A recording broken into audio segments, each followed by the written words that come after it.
Je ne sais pas si ça vous est déjà arrivé de vous asseoir devant votre feuille blanche ou devant votre ordi et de sentir ce moment bizarre où plus rien ne vient. Pas une idée, pas une envie, juste du vide. Ou alors, l'exact inverse, un tourbillon dans la tête. Des idées qui fusent dans tous les sens. Tellement d'envie, tellement de pistes que tu ne sais plus où donner de la tête. Et que, au final, tu restes figé, paralysé, à tourner en rond autour de ta propre créativité. Moi, je suis passé par ces deux extrêmes. Pas une fois, pas deux fois, des dizaines de fois.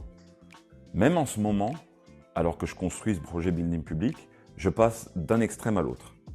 Parfois, dans la même journée. Le matin, je peux me réveiller avec l'impression d'être invincible. J'ai des idées qui explosent dans ma tête, des envies de vidéos, d'épisodes, de contenus que j'ai envie de partager avec vous. Et puis, le soir, parfois, tout s'éteint. Plus rien. Comme si la source s'était tarie d'un coup. Et au début, je vivais ça comme un échec. Je me disais, mais comment tu peux être sérieux si tu n'es pas capable d'avoir des idées tous les jours? Je me comparais, je doutais, je culpabilisais. Mais en avançant, j'ai compris un truc fondamental. Créer, c'est pas une ligne droite. Créer, c'est des cycles.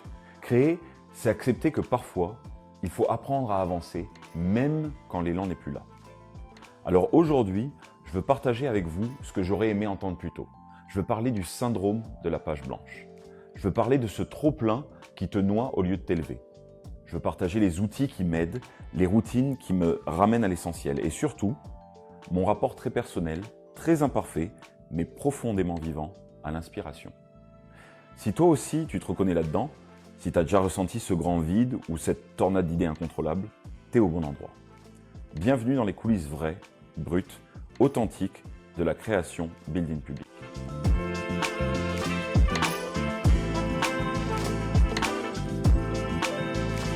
Alors parlons-en de ce moment que redoutent tous les créateurs, de ce moment où tu te retrouves face à toi-même, face à ta feuille blanche, face à ton écran qui te renvoie ton propre vide.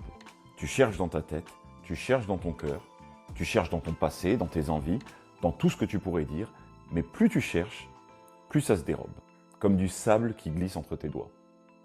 Ce qui est fou, c'est que souvent, c'est pas juste un manque d'idées, c'est pas rationnel, c'est plus subtil, c'est un manque de connexion avec toi-même. Parfois, tu ressens juste ce flottement. T'as beau vouloir créer, ton cœur, lui, il n'est pas là. Et ton cerveau, pour une fois, il n'arrive pas à compenser. Et moi, pendant longtemps, j'ai paniqué.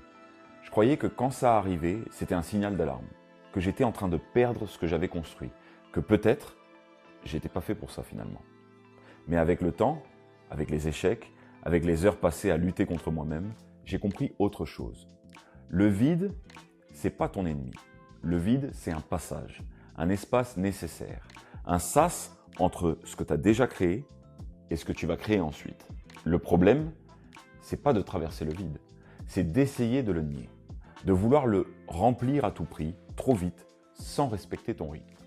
Alors aujourd'hui, quand je sens que je suis bloqué, je force plus.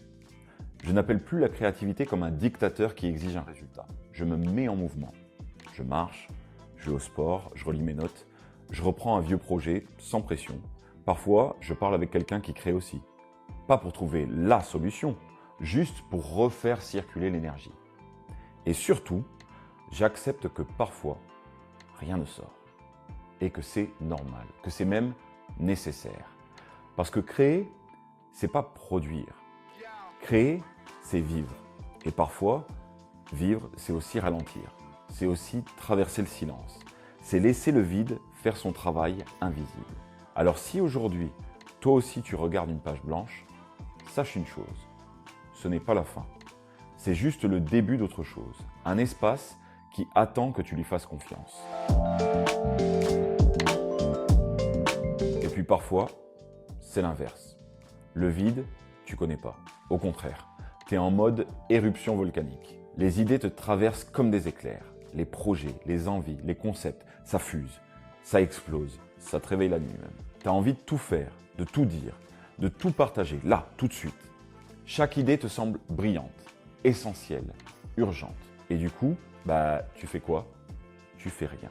Tu commences un projet, puis un autre, puis tu te demandes si tu as fait le bon choix, puis tu reviens au premier, puis tu en ouvres un troisième. Et sans t'en rendre compte, tu es pris dans ce que j'appelle la paralysie du trop-plein. Pas parce que tu n'as pas d'inspiration, mais parce que tu en as tellement que tu te noies dedans. Le problème, quand tu as trop d'idées, c'est pas le manque de talent, c'est pas le manque de vision, c'est le manque de clarté. Et la clarté, elle vient pas en inventant plus de projets, elle vient en choisissant. Choisir une direction, un premier pas, un fil rouge à suivre, même si toutes les autres pistes te tentent aussi. Moi, aujourd'hui, voilà ce que je fais quand je sens que je pars en vrille dans un océan d'idées. Première étape, brain dump. Je balance tout sur papier, tout ce qui me passe par la tête, sans filtre, sans jugement, juste pour vider ma tête. Deuxième étape, je relis tout et je me pose une question simple. Qu'est-ce qui est le plus aligné avec qui je suis aujourd'hui? Pas ce qui serait le plus rentable, pas ce qui impressionnerait le plus de gens, pas ce qui plairait à tout le monde, mais ce qui est vrai pour moi maintenant. Et là seulement, je choisis une idée principale, un projet prioritaire. Le reste, je le garde précieusement. Je le mets de côté, pas pour l'oublier, mais pour lui donner sa chance plus tard, quand ce sera le bon moment, son bon moment. Parce que créer, c'est pas juste produire du contenu à la chaîne. Créer, c'est choisir. Choisir ce qu'on veut offrir au monde aujourd'hui. Et paradoxalement, c'est dans la contrainte du choix que naît ta plus grande liberté. Alors, une fois que tu as vidé ta tête, une fois que tu as choisi une direction, comment tu fais pour rester centré, pour pas replonger dans la tempête d'idées du lendemain?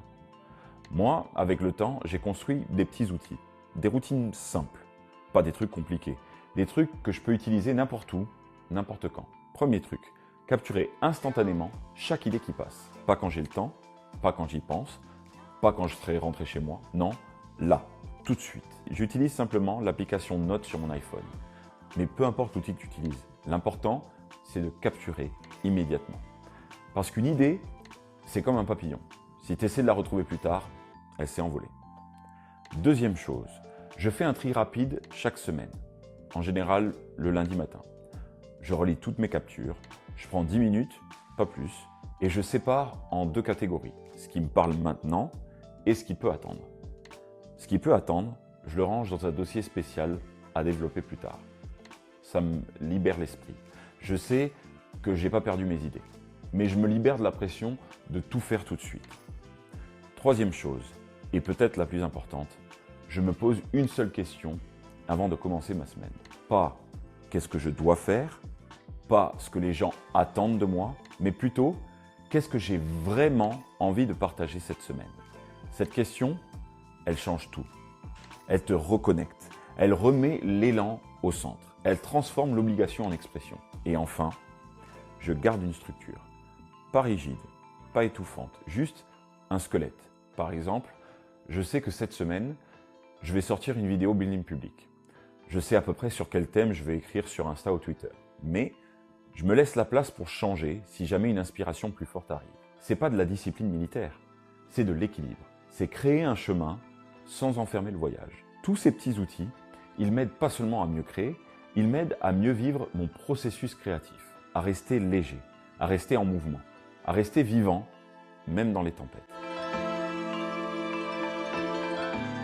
Pendant très longtemps, j'ai cru que l'inspiration, c'était quelque chose de magique, un truc mystérieux, un truc capricieux, un cadeau que tu reçois ou pas. Je pensais que créer, c'était attendre le bon moment, le bon éclair de génie, la bonne émotion, comme un orage créatif qui tombe sans prévenir.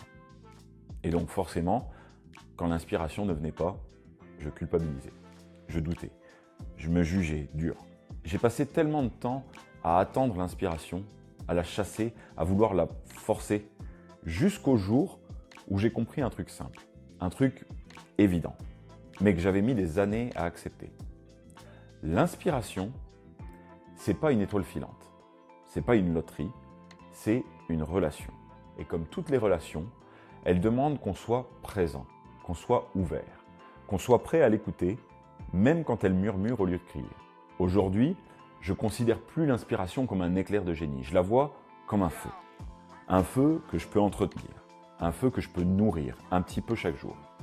Parce que je lis, par les conversations que j'ai, par les lieux où je vais, par la manière dont je vis, tout simplement. Et quand ce feu faiblit, j'essaie plus de souffler dessus comme un forcené, je lui laisse le temps, je respecte son rythme. Créer, pour moi, aujourd'hui, c'est plus un sprint de génie, c'est une respiration, un flux naturel, parfois fluide, parfois haché, parfois en apnée, mais toujours vivant.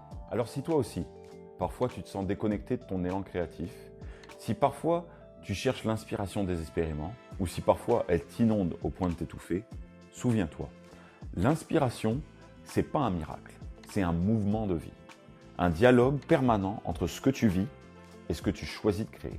Et dans ce dialogue, parfois, il faut apprendre à parler, parfois, il faut apprendre à écouter. Et parfois, il faut juste apprendre à rester là, tranquille, à attendre que le feu reparte. Alors voilà, que tu sois en ce moment dans une phase de vide total ou dans une tempête d'idées incontrôlables, rappelle-toi d'une chose simple. Ta créativité, c'est pas une machine à rentabiliser. C'est pas une source d'angoisse à entretenir.